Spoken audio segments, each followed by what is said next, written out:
On the screen, this big ass. I should spin you around and put the logo in front of the camera real quick. He stays by our side, on track for retirement. Giving us confidence in our future. And in Kevin's. You ready for your first day on the job? I was born ready.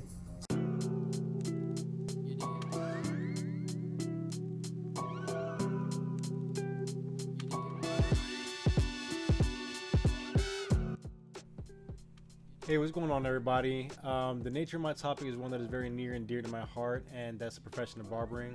I'll be going deeper into detail to include the duties, salaries, and benefits associated with barbering. Furthermore, I will be describing what the role of a barbershop is in the Black community and how those relationships cultivate personal growth. One thing I learned in my research was the amount of money that you can make as a barber is completely based on the amount of work they are willing to put in. I mean, seriously, the sky is the limit. Research shows that clients are less likely to consider price point when they are satisfied with the quality of the service. For example, I charge about $30 to $35 for a man's haircut, which after tips usually comes out to about $35 to $40. On average, I cut about 12 clients a day, working 5 days a week, so you do the math. But however, the annual mean reported income annually for a barber in South Carolina is $25,900. In some cities, barbers are charging their clients $100 a cut, and that's fully booked. I mean, maybe 15 to 20 clients a day. No joke. But aside from it being a job people pay for, it also comes with a lot of responsibilities. Huffington Post article written by Christopher A. Daniel explained how barbershops were one of the first entrepreneurial opportunities for blacks during segregation. So, traditionally speaking, the barbershop was a safe haven during times of turmoil, a place where the person serving them understood where they were coming from, a place where they could be themselves without judgment or fear of criticism. Christopher also talks about how there's a negative perception about seeking help for mental health issues in the Black community. However, some barbers have trusting relationships with their clients that sometimes helps lighten the burden of whatever stressors they may be facing in their lives. But mental health isn't the only kind of health that is being promoted in the barbershop. Things like prostate cancer have been plaguing the male demographic for years. Mark Barna outlines a study where clients with health issues were assigned to a barbershop and prescribed a medication from a pharmacist. More than 60% remedied their ailments and maintained them for a year. This is significant because statistically speaking, Black men are less likely to get regular checkups as compared to white men. With all of these things considered, I think being a barber is a very underrated career field. As a barber, not only are they responsible for how a person looks on the outside, they are also responsible for caring for their client and how they look on the inside. Hopefully you find this info as useful as I did, and as fun. As always, cheers.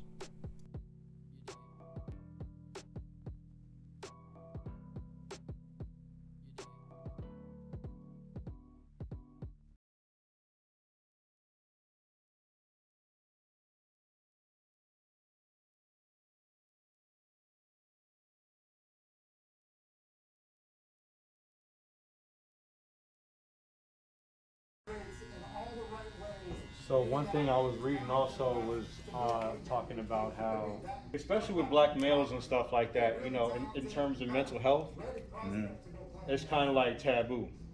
Like that's something that most Black Latino men, Bro, like we don't I talk hate it. about. We don't like talking about it. We good. We don't need help. We strong. Nah, man. You We're know, not and we do. Right, but that's the stigma. Now, another strong part of our culture is the shop, right? Like we were talking about earlier. So, how do you think the shop helps bring awareness to things like mental health, or do you think Right. that it at least provides a place where, you know, unknowingly you're getting that mental health that you Yeah. need? You know what I'm saying? I mean, all right. So, my opinion on the reason we are the way we are. I'm not gonna really get into the history of why we have so many broken Black families, but that resulted in a lot of single Black mothers trying to raise Black men, and their thing, they don't know how to. You're a woman, you don't really know how to raise a man. You can teach as much as you can teach, but you don't really know how to. You can't teach a man how to be a man if you're not a man. So growing up, we get a lot of stop crying, like be a man, like stop acting like a little girl, like. So we're kind of taught to. Right. We're kind of taught that emotions is like it's a weak thing.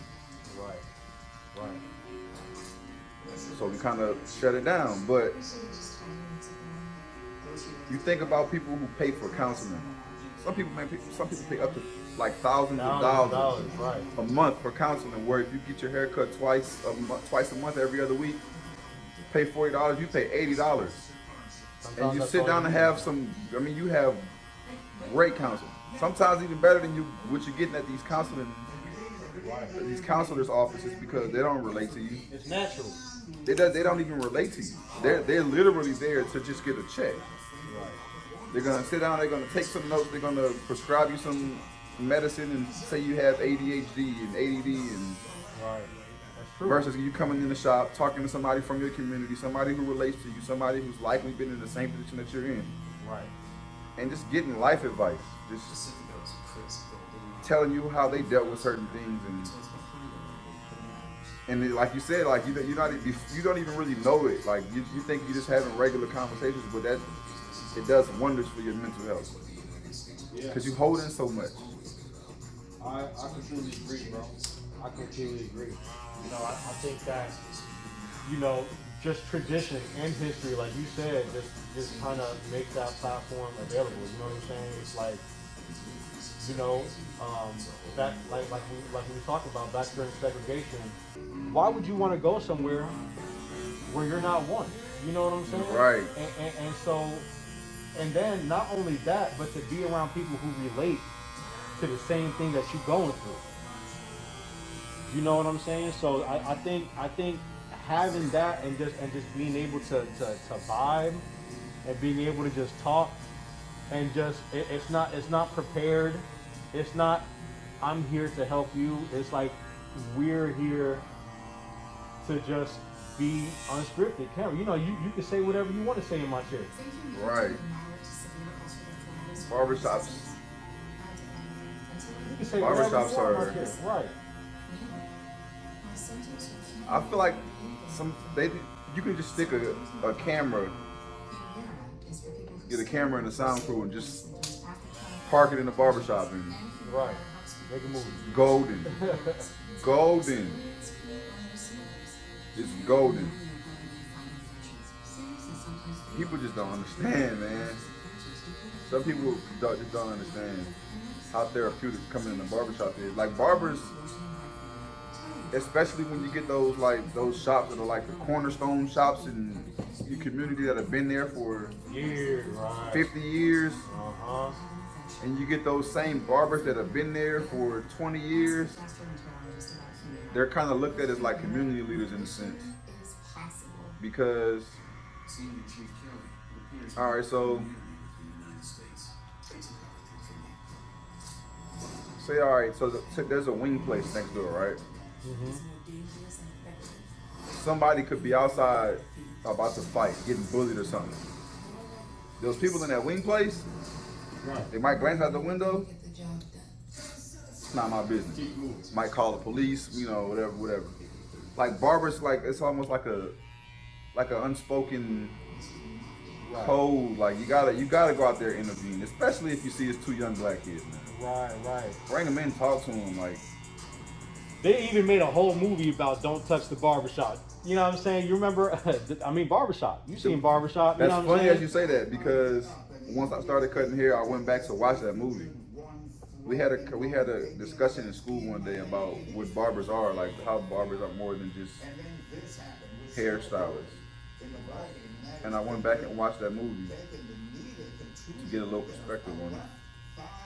Crazy, ain't it? Yeah. It was just comedy when I watched it when I was younger. Even during the riots and everything that was happening, and there were people, and I've seen it, videos of barbers in the barbershop cutting hair while people are out there looting and rioting, and nobody is even touching the barbershop. Better not touch that barbershop. Everything else is burning around it.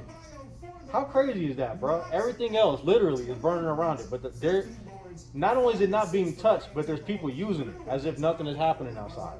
That's crazy to me. Dog, that movie, Barbershop and Barbershop 2, Right. people should watch them. I think people don't really know what barbershops mean to other people. They should just watch those movies with the with the open mind, not just like to laugh, because I mean they are funny movies, but just like those movies give you a lot of insight of what a barbershop means to a community, Right. and the people in that community. And like I was saying, like they're kind of like barbers are like kind of like heroes almost. If you watch which one, the first one or the second movie, whichever one it was. No, I think it might have been the second movie, Barbershop 2. It took the owner of the barbershop to go to that city hall, to the town hall meeting, Oh, yeah, that was true. to get that, you know what I'm saying? To stand behind his community, to get the people behind him. Barbers are really like unspoken leaders in the communities. For real. You feel like they're like just their status makes them just people who have some kind of reputation. They have status. Yeah. They have status.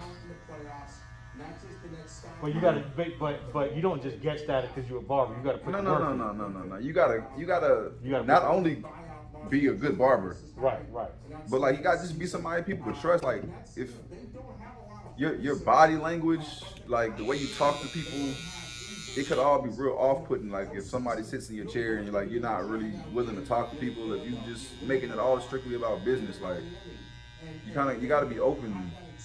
Be somebody people want to come see when they sit in your like they. Right.